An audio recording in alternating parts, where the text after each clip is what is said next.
کہ اس کا وہ جواب جو ہے وہ پیر کو قومی اسمبلی میں دیں گے، یہ انہوں نے وہاں پہ کہا، لیکن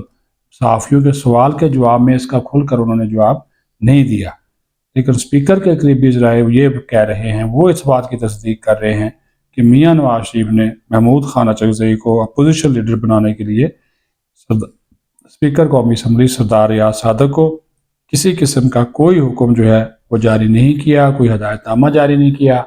کوئی پیغام نہیں بھجوایا۔ جو بھی انہوں نے فیصلہ کیا مشاورت کے ساتھ کیا، اپنے ادارے کے ساتھ، اپنے سینئرز کے ساتھ، اور جو پھر قاعدہ اور قانون ہوتا ہے، ظاہر ہے اب اس کو زیادہ دیر لٹکا تو نہیں سکتے، حالانکہ اس کی قید کوئی نہیں ہے کہ اتنے ٹائم میں کرنا ہے اپوزیشن لیڈر کا تقرر، یہ اسپیکر کے اوپر کوئی باؤنڈ نہیں ہے، وہ اور وقت بھی لے سکتے تھے، لیکن چونکہ یہ کوئی ایک اچھا میسج تو گیا ہے۔ اب دیکھتے ہیں کہ بطور اپوزیشن لیڈر محمود اچکزئی جو ہے وہ اپنا کردار کیسے نبھاتے ہیں۔ ابھی بھی وہ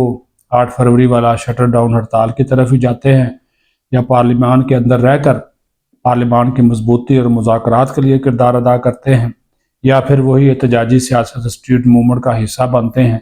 اب یہ تو ان کے اوپر ہے کہ ان چیزوں کو جو ہے وہ کس طرح جو ہے وہ مینج کرتے ہیں، اور کس طرح جو ہے وہ لے کر جو ہے جو وہ چلتے ہیں۔ یہ تو اب سارا وہ کیا کہتے ہیں نا، بال اب ان کے جو ہے وہ کورٹ میں آ گئی ہے، تو اب اس کس طرح کھیلنا ہے، چوکا مارنا ہے، چھکا مارنا ہے، آؤٹ ہونا ہے، رن آؤٹ ہونا ہے، ٹھیک ہے، یہ ساری کی ساری جو اب ذمہ داری ہے محمود اچکزئی پہ آ گئی ہے۔ اسپیکر صاحب ان کو جو ہے وہ، جس طرح میں بار بار یہ الفاظ استعمال کر رہا ہوں، ان کو اپنی جو ریڈ لائنز ہیں، جو کہ آئین اور قانون نے اور قومی اسمبلی کے قواعد نے طے کی ہوئی ہیں،